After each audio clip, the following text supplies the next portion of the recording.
64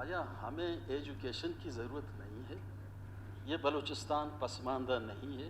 بلوچستان کے لوگ کو علم کی ضرورت نہیں ہے؟ بلوچستان کے عوام کو شعور کی ضرورت نہیں ہے؟ یہ 64 ارب کہاں آپ کس کو دے رہے ہیں؟ ہمیں تو 1 ارب ان سے نہیں مل رہی ہے۔ تو میں سمجھتا ہوں کہ وفاق بہت سے مسئلوں پہ ہمارے ساتھ، بلوچستان کے عوام کے ساتھ، اس صوبے کے ساتھ انتہائی زیادتی کر رہا ہے، انتہائی۔